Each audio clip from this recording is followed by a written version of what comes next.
So in this special edition of ABN Cast, filmed at the Predictive Aircraft Maintenance Conference in Dublin, I'm now joined by Darren Mercer, who is the Principal Senior Technical Fellow for Maintenance Strategy and Vision, that's a mouthful, at Boeing. Darren, thanks for joining us on ABN Cast. You've had a good morning. Lunch is just finishing here, so the noise will dissipate soon as people return to the main conference hall. We've had a good morning so far, full of anecdotes from airlines. Yourself, you're on stage talking about what Boeing's approach to predictive is. What's been the highlights? What have you taken from this morning? I think one of the things that I'm happy to take away is lots of people are talking about the same thing. We're talking about it in slightly different ways, but it is around how does everyone partner together? How do we think about maintenance? How do we align the predictive to the schedules? One of the chaps from EasyJet actually came up to me and said, You've drawn something, you illustrated something the way that we're thinking about it. So we're starting as an industry, we're starting to coalesce and get down to the core of this issue. Yeah. And I think this conference is part of has helped us do that in some ways because it brings everyone together. So anyway, it aligns with some of the talk that I was involved with prior to this event when we were preparing for one of the panels of the airlines, and that is around how, as this area becomes more important, as it becomes more adopted, more industry-wide, and also within businesses, because as we heard earlier, it often is driven by a small part of the business that makes the case, and then it grows. But what's required there in order for collaboration to take place is a standardized language, or even the standards itself. And something you mentioned, that we need a way of discussing and describing what is going on here in ways that everybody can understand, because once everybody can understand it and they can buy into it. Absolutely. Yeah. I think standards are so very important. Not only the standards through the standard setting organizations, but just how we're talking about things. How we should measure a no fault found rate after a predictive removal. One of the things I noticed is Airbus, they had on one of their slides had SHM. That stands for Skywise Health Management, but it also stands for Structural Health Monitoring. Right. Yeah. So as I looked at that slide, it was like, oh, that's interesting. Why they talk about structural health monitoring? So I think as we start to come together to think about this, as we professionalize it, as some people say, or we stop recreational maintenance, or we move out of cottage industry, however you want to describe it, we've got to come together and talk about the same things in the same way, and standards is such an important part of that. Yeah, we talked about recreational maintenance in the panel that I moderated with the airlines, and I think there's obviously the feeling here that it's not recreational maintenance. Clearly, the people who are here are not here just to be recreational maintenance people. They're here because it's a serious endeavour. But there's a sense that maybe things are changing, the dial is changing there, and that's because we live in a world where a lot of the factors in aviation are pushing that people in that direction. There's kind of a perfect storm of supply chain issues, people, challenges, etc. But is this here to stay, or do you think you get the feeling that it is here to stay? Once you do this, you never go back. But we're doing it currently because of the current situation that's pushing airlines in that direction. Yeah, I think there's many things that are pushing it in that way. There's we've got to reduce costs. We've got to improve the supply chains. We want to improve operational reliability. Different companies have different motivations, but it's all driving us down the same path that we need to be more predictive. And whether you're going to react to that is down to the individual operator's decision. They may just decide to put a part on the plane in their flyaway kit. They may decide to take the maintenance action now. They may decide to let it run to failure and then just recover. But it's putting that information in the hands of the customer so they can make those decisions. And I don't know that we ever go back from that. It's only going to progress, especially with the problem that we've got in the industry of we can't find enough mechanics. Yeah. And one of the pushes here is operating more sustainably. That's clearly not going to go away. Right. And actually, when you look at what the impact of predictive can be, it can have an impact on your sustainability. Yes, absolutely. And lots of people are talking more and more about sustainability and predictive maintenance. And I think British Airways did a really good job of saying this is how much fuel we save by doing this one thing. and this is how much carbon that we've saved by doing this. And I think as more people think about that, that's just another reason to do it. It's not the only reason to do it, but it's another reason to start doing it. And it's I don't know that we go backwards anymore. This has got enough of a hold that it's going to continue. Yeah.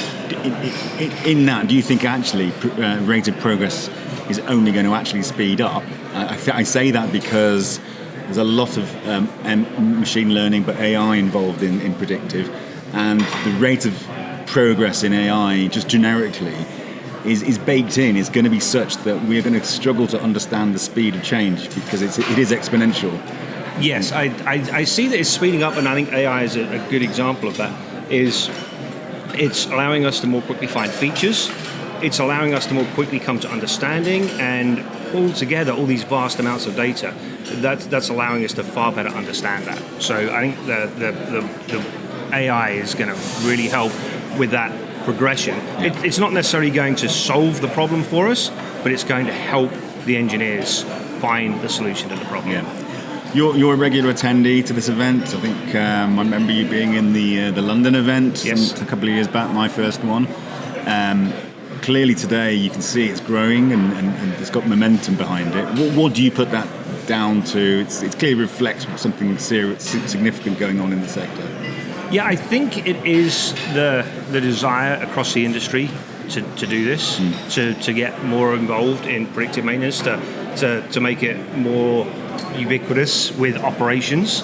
I see, and I talk to many customers, and there's different points along the journey that different customers are at. And these events actually allow customers to share with each other where they are on that journey. Yeah. And have a good discussion so that they can understand what's going on. I've had customers come and talk to me today. It's like, oh, we'd like to be involved in this.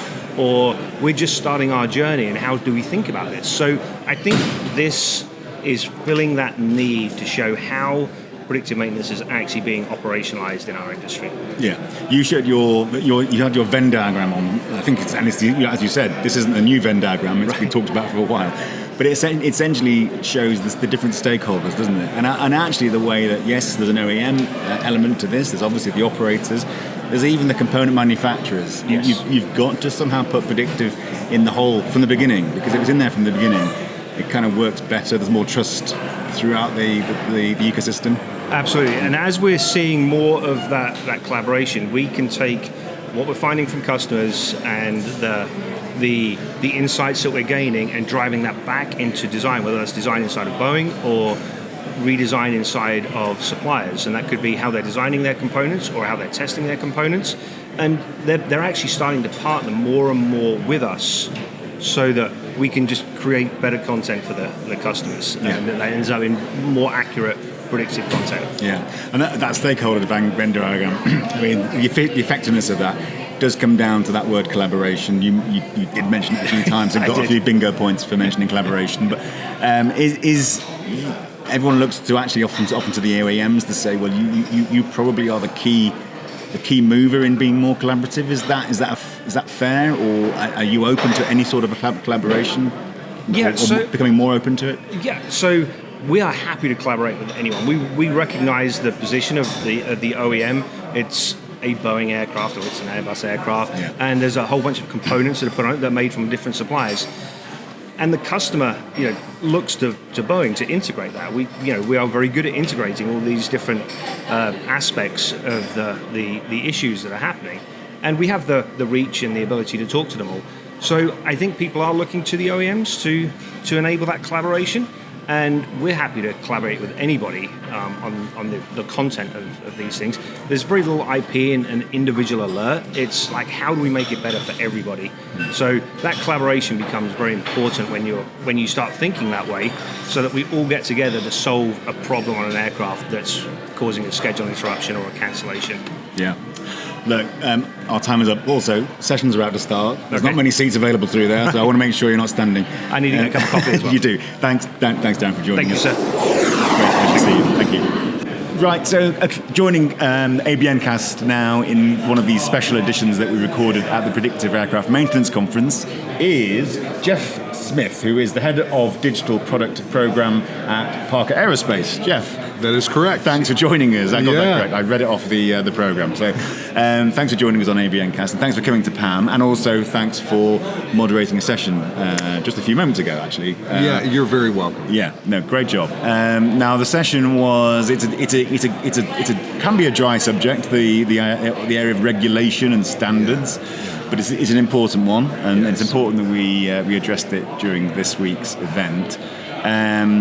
Quite interesting panel you had. I think you had a lawyer on there, Boeing, an operator, and so different perspectives. What did you get from the session? What did you take from that in terms of conclusions and where we need to go with the standards and regulation?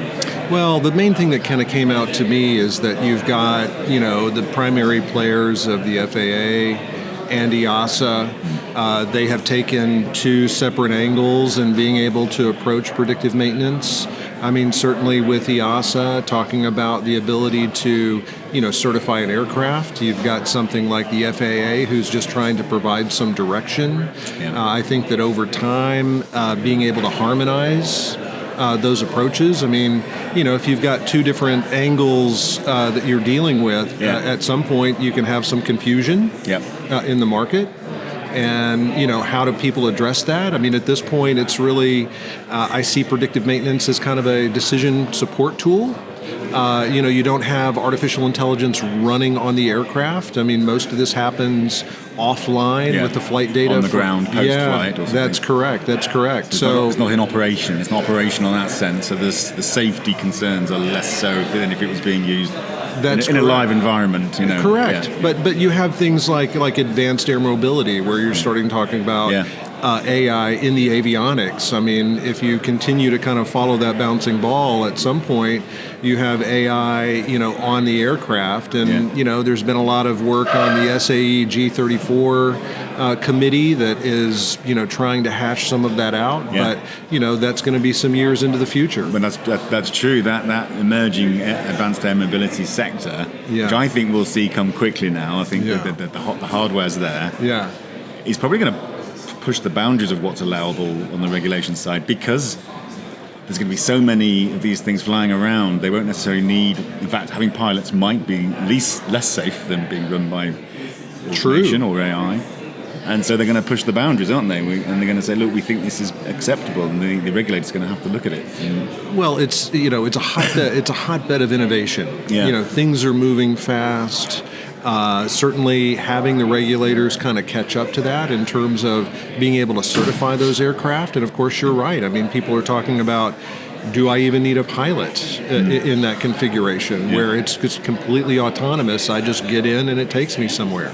So you said the FAA, that's obviously the States. EASA is Europe. Yes. The world's bigger than that as well. Yeah, that's true. So you apply your standards around that, but then you've got other areas of the world, and there's growing dominance or growing influence in aviation from the Middle East with all the carriers there, and clearly that's a big aviation hub now, but also APAC and the Far East. So how does the globe sort of address this?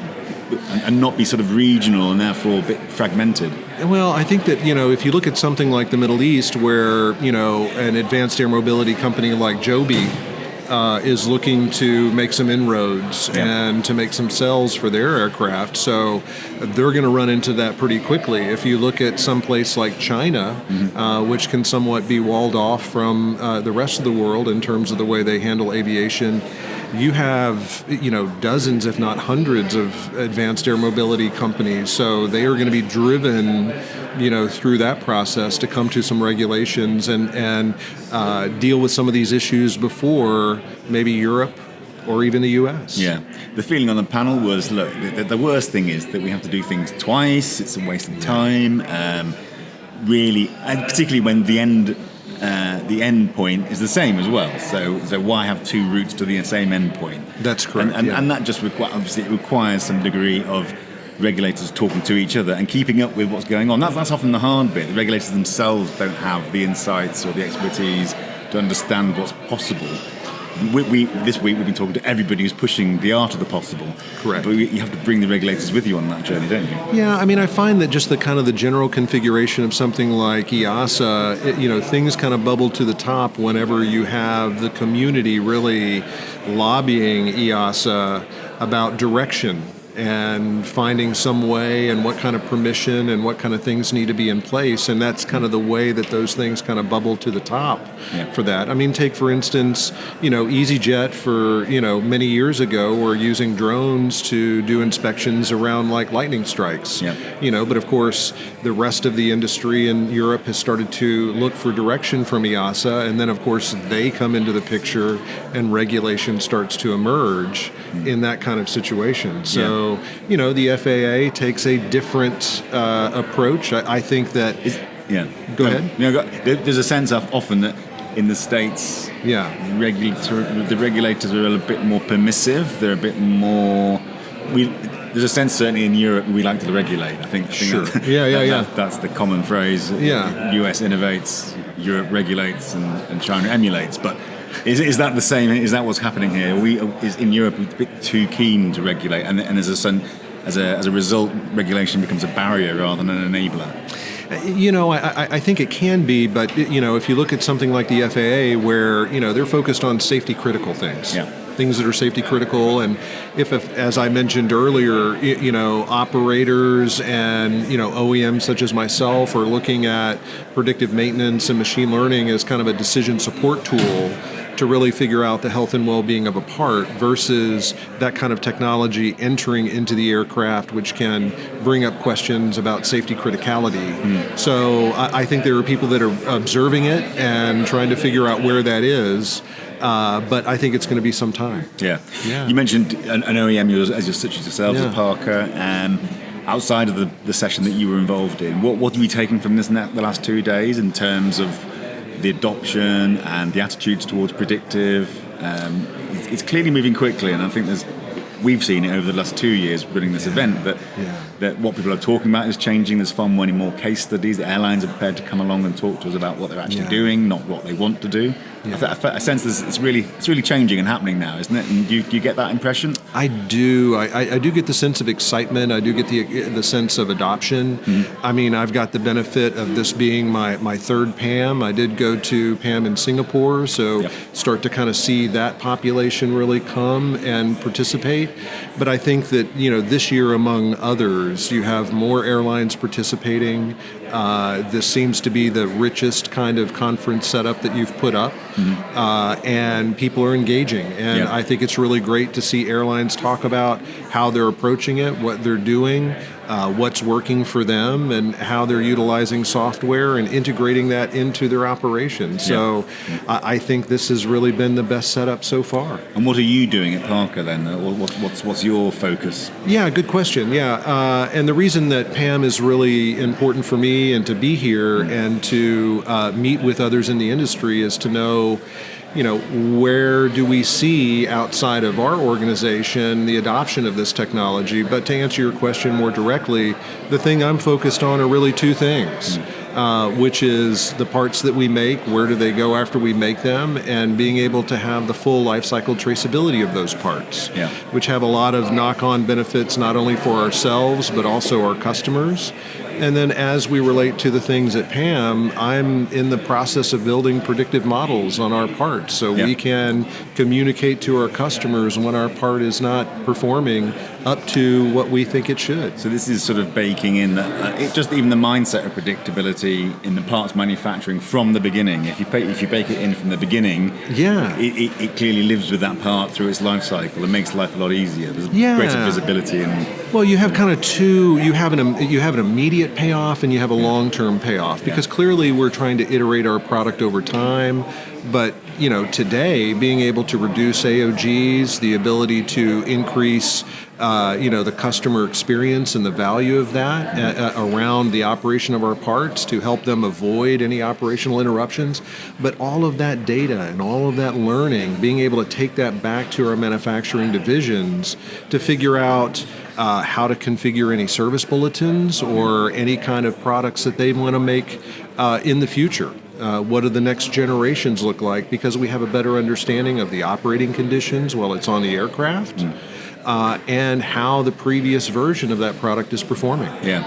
And do you go away from here having heard and maybe spoken to some airlines off stage as well? Do you go back to Parker and go, look, there's some areas that we're not currently focusing on that we should do? We can see there's some demand here in the industry that we could address. Do you pick up that kind of thing? I think that for me, it only serves to strengthen my intuition in the sense of I felt like this is where things are going. The thing that we need to do is to be able to know more about how our parts perform, because really before predictive maintenance, we build that part, we send it to Airbus, Boeing, or Embraer. With a huge stack of paper, and then at some point it comes off the aircraft, and it typically has one piece of paper, and it says broken, please fix, and all I have to do is put it on a test stand. What happened between those 2 points in time? And so for me, being able to see what's happening in the industry, that being able to understand flight operational data and how our parts are performing, it's really done, for me to kind of really cement and really strengthen my intuition that this is a good strategy moving forward. Good stuff. Well, look, once again, thanks for joining us, Jeff. It's great to see you as ever. We'll see you at the next one. Yes. I'm sure. Bow tie as well, I'm sure. And Absolutely. I would expect. And thanks for playing a part as well, because we really appreciate your efforts and time. Thank you. Lee, thank you so much for your time. Okay, our next guest on ABN Cast here at the PAM conference in Dublin is Pascal Parant, who is the Chief Commercial and Marketing Officer at Vallair Group. You've just been on stage, just come off on a panel talking about predictive, but also talking about the supply chain and lots of issues we're facing in the industry. Use serviceable material. Exactly, use serviceable material, that's correct.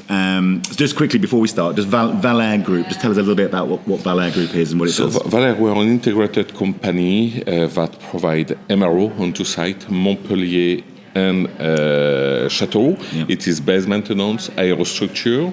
We also have asset management, use serviceable. We have an aircraft academy. Today we're short of B1 and B2 technicians that are working on the aircraft. Worldwide there is a need of 200,000, and in the coming years we're speaking of 600,000 to 700,000 technicians to be formed. Yeah. You can form a pilot in 18 months. You need 3 years of studies to have the license B1, B2 in Europe. You need 2 additional years to be autonomous and 2 additional years really to be good. Yeah. So I've seen a lot of aircraft that can fly without pilots, the pilots. I've never seen an aircraft flying without mechanics. Yeah, it's a great point. We invest into the future. Yeah. And we also have interest in an airlines with an A330 that is flying freights from France to China on the e-commerce. So we're a fully integrated company, and I love that because I can have a total 360 degrees outlook on the industry. Good. You've got the 360-degree outlook today, but you've been in the industry many, many years. We won't maybe say how many. I can say I graduated in 1992, but I always have aviation in blood. Okay. So this couple of days is about predictive. But before we started to talk on camera, you were saying how predictive, obviously, as a thing, is not new. It's been around a long time. It's not new. When I started, let's say 1995, you had the 737-300 with a CFM56-3.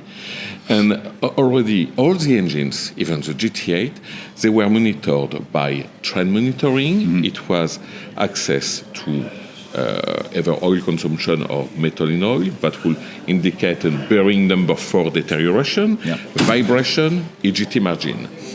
And at the time being on the CFM56-3, there were some companies that were proposing some data transmitter real time. When the aircraft landed, with the development at the beginning of 2G, 3Gs, to transmit all these parameters to follow the health monitoring of the engine and to know when to remove it in order not to have a very expensive event. For example, when you have too much vibration and some blades that could go through the flow and make a big damage, big shop visit. So it's not new. That already exists. And I think that today we have the fantasm that, everything is transmitted real time by the aircraft. And we know, for me, when I speak of predictive maintenance, it's at least the dream everybody sells us. They will have the aircraft transmitting data to a data center that will be analyzed. You need to change this one at the next overnight stop. You need to change the engines in 100 cycles. That's what maybe we have as an image. Yeah. But is it really the case? After 2 days in this fantastic conference, where we heard that you had 20 protocols that have been approved by EasyJet, who is really the leader today on the health monitoring, and only 60 aircraft of their fleet that is followed. In 10 years, they saved 78 million pounds and saved 1,300 flights, for what I saw on the slide. Yeah. And they mention also something very important. There is a risk of losing the knowledge. I will give you an example. This is the human knowledge you're talking about. The human knowledge. So there's lots of data knowledge and lots of data. You have a mountain of data, but that's useless unless you can make some sense of it. You need to know what you want to find and in the mind. contextualize it. You need to find the golden nugget. Yeah. And that you need to dig up into this massive data. I think if a 767 was transmitting 10,000 parameters or megabyte, a 787 today, it's 100,000. The number we're speaking of terabyte transmitted by aircraft, where it was gigabyte. And you need to find what you are looking, and you don't know what you are looking sometimes because you need to analyze all the parameters and put a correlation. If I have that parameters, it has an impact on that component and I have to act. So we think everything is easy and it's already done, but we are just at the beginning of that revolution. Yeah. However, I have a big fear. Rubinstein didn't start by Rachmaninoff. He had to do all his game, like every pianist. And I think all the technicians need to go through that because it will learn by the mistake, will learn by the experience. And if we sacrifice a generation, everybody will rely just on the software that can be hijacked, by the way. Can you imagine tomorrow you have someone who sent the wrong information saying all the IDG of all the fleet will collapse in 10 cycles, you have to ground the aircraft and replace it. We've seen big incidents already in recent years with bad actors out there. You have a lot of bad people who are always looking at having a nefast influence on the global economy. If we lose the knowledge, we will really lose something. Let me give you an example. Yesterday I was doing, at Vallair, we do all the A330. So you have the Trent, the CF6, and the Pratt 4000. And I took myself a nice selfie, as always, on LinkedIn. Nice selfie with the engine in the back. And I asked ChatGPT, because I was lazy, I didn't want to count myself the number of fan blades, and someone told me, there is 34 fan blades, it's on 80 E1. Yeah. I asked ChatGPT, can you tell me how many fan blades on each engine? It took me the entire evening to fight with ChatGPT, who was telling me you have 38 fan blades on the 80 E1. I counted myself. I had to go on Google, it's 0.2 CO2. Yeah. A ChatGPT request is 5 times more of CO2. I had to fight all night, and if I just rely on the data, I would have said, there is 38 fan blades. No, there are 34. And if you just rely 5 times, it told me, no, you are wrong. I had to go to find the proof that the aircraft was equipped, the second one, with a Pratt 4000. I had to make a research on the number of fan blades on the 80 E1 for an answer at the end of ChatGPT saying, you are right, I'm sorry, you are an expert, so I need to set a new protocol with you to go on the expert level. Yeah, I can show you. You were teaching ChatGPT yourself. I was teaching ChatGPT. And tomorrow, if we don't have people that are able to challenge what the predictive maintenance software will provide us, we may have a big problem. Yeah. So we need to keep the two. I'm not saying we need to continue with a pencil and everything, but we need to have people able to challenge the data of the predictive maintenance. There's always a danger with technology because it's so ubiquitous, it's so on our fingertips. It's like magic. There's no cost to it. But as you were saying before we started this, you have to look at the CO2 of the AI. You're talking about huge amounts of energy required to power all this stuff, and that's not really being calculated. Estimate internet can be 10% of the electricity or the CO2 worldwide. It depends on the parameters and the document you're referring to. Yeah. We are an industry that is producing 2.5% of the worldwide CO2. 2.5%. Compare it with the fast fashion and the terrible impact it has on the environment. But people are saying, and finger pointing, it is bad to fly just for the rich. No, I flew Ryanair to come over here. There was not a lot of rich people on board the flight. But people want to discover the world because it's human nature to open to the other one. I think it's very important. Yeah. So 2.5%, let's put everything in perspective. If the data center and the software that will dig up what we're looking to this mountain of data will increase the number of CO2, there we need to think ourselves what is the threshold, what is the limit. I was saying you before, starting just the movie on the streaming, because it's part of internet, it's part data. Yeah. A movie, just data, and as it transmits the bytes or one that makes a movie. That today, with the Netflix, Amazon, and you don't watch a movie with the antenna anymore. You have your box and you watch whatever it's all it is. streamed. You want the TV that is live streaming, or you go another one. 1 hour of streaming, it's 55 grams of CO2. Depending on the estimation, today they say it's between 1 to 4% of the CO2 emission that are just on the streaming. And the worst of the worst, 27% of the movie in streaming are even some, let's call it cat, it's pornographic movie. Okay. 1% of the total CO2 is pornographic related movie, and we're doing 2.5% of the CO2 in aviation. Coming back to the data, our data and what we are doing, the way we will collect the data, we will store the data, we will exploit the data, will have an impact on the CO2.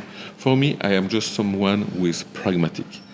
There is no other energy than fuel to have in 1 liter the amount of power. There's, except the nuclear, but we won't put a nuclear power plant in the air, of course. Yeah. So we need to reduce our CO2 year over year and use SAF and things like that. But let's take into consideration up to where we can collect the data, for which impact, if it's a dispatch reliability of 0.3%, what is the impact on the CO2? Just to know, because sometimes we can be attacked on that. Yeah. And let's not lose one thing, human need to stay at the center of the system. That means whatever software we're using is my slave. In any case, I can be the slave of the software. Yeah. We need to keep our instinct. Machines have saved maybe 80% or prevent 80% of the crash in the world with all the automatism.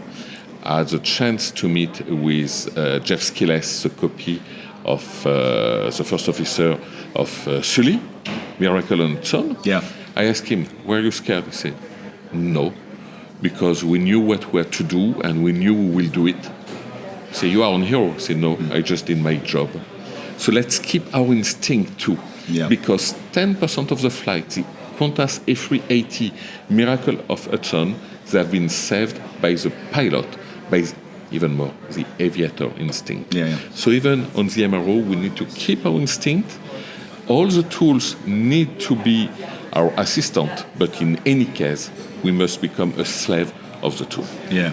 It's a really great insight, because we've spent the 2 days talking about what technology can do, but there's a lot of talk about trust in the technology as well. So the human element never goes away. And the breach, and again, tomorrow you have a cyber attack, or someone is making a ransom on this data. We have seen hospital where they had to pay a huge amount to be able. If you block the system, we have seen some airports being attacked too, and it blocked everything. Yeah. So let's keep our instinct. I think the maintenance, predictive or not, still need to be overlooked by humans who understand what's going on. They are a tool to optimize, to help us, and like everything, let's be reasonable. Yeah. Pascal, that was really fascinating. Our time is unfortunate. We could probably go on and do more on this, but we will do maybe another time. But thanks for coming to PAM. Thanks for enjoying it and also participating. And we wish you the best of luck, particularly around bringing in new engineers into the business, because we so desperately need them, and we need to get that passion back and to get the youngster. For aviation. And guys, if you hear us here, well, we start to have a certain age. I had the best ever career. When I was in school, I did not even dream to have the career. I could not dream what I'm doing today. It is fantastic. So to all the youngs that are listening to us, join aviation. It is a fascinating world. On that note, what a great way to finish. Thank you. Thanks, Pascal. Thank you very much. Yeah, thank you. Cheers.